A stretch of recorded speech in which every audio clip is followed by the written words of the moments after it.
Welcome to my home and welcome to my channel. This is me, Christoph Key, laughing through life, single, gay, and sober. This week's topic is on boundaries. I believe this is an important topic because setting boundaries in early sobriety is vital. I want to share with you my experiences on setting boundaries and how I developed a new standard for my life. The quote for this topic is, "When masks fall off, don't pay attention to where they fall, pay attention on who they reveal." And that's by Steve Maraboli, but I heard it from Tabitha Brown's book called Feeding the Soul. So this topic can be a little touchy. A lot of people don't like boundaries, especially alcoholics. Setting boundaries with the people in your life is extremely important. I wear my heart on my sleeve, and so setting boundaries can be difficult for me. I'm what they call a social butterfly, and I enjoy sharing my life with others. I mean, you are here on my channel. But what boundaries should we put to that? What standards should we hold those closest to us? Just like we did a detailed self-evaluation, we must also do the same with the people that we choose to surround ourselves by. What types of traits and values do we expect out of the people closest to us? For me, that was extremely hard. I definitely made a few mistakes, so let's talk about it. When I first got sober, I did the obvious thing and stopped talking to all the people that I had nothing in common with besides alcohol. That made my circle much smaller and manageable, I thought. I had a few friends that I consistently hung out with, and I thought I was happy. However, in a few cases, I made the mistake of thinking relationships were something that they weren't. I didn't realize that the person that I had closest to me for years was definitely the most toxic. I had grown accustomed to constant negativity, and that just isn't me.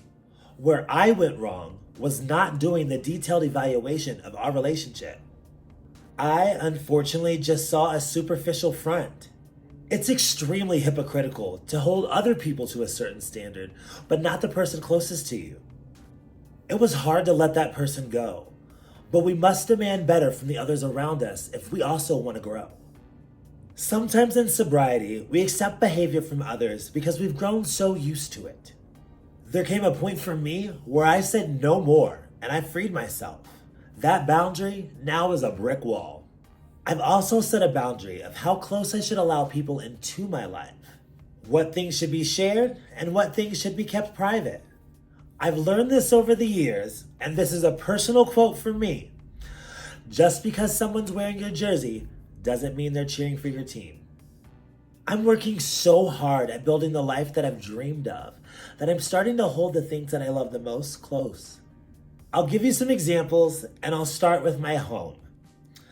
Not everyone I consider a friend needs the door code to my house. Listen, it is important to have a trusted friend be able to house at your home at times.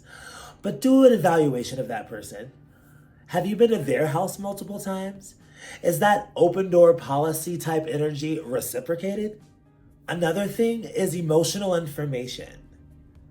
Yes, it's very important to have someone to talk to release your feelings to just get things out. It's 100% needed, but choose that person wisely. Are you always the one giving out the information and never receiving it? Psst. That's a red flag. There's a difference between venting and codependency. I had trouble finding that. I was seeking emotional validation from a person I knew very little about. Another one is details. Listen, I love to give you all the details, but sometimes that's just not necessary or wise.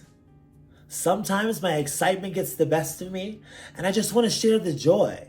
But what I've learned is that sometimes keeping that to yourself can be just as fulfilling. Not everybody needs to know all your business, right? As I'm sitting here telling you all my business.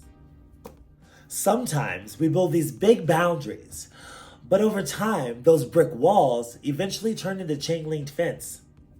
When people test those boundaries, it chips away at that brick, and we must repair it. We remind ourselves who we are, what we stand for, and what we want out of our lives. I want a life of bringing joy to others and fulfilling my destiny. A life of building people up rather than pointing out their shortcomings. Nobody's perfect, and definitely not me. But every day I strive to be better, and I hope that you do the same.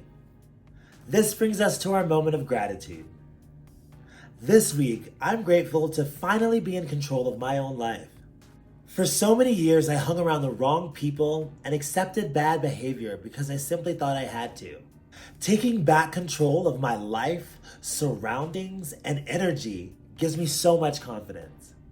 Thanks so much for watching. Hang in there. This is me, Christoph Key. Do you like me? Then make sure to like and subscribe for more videos.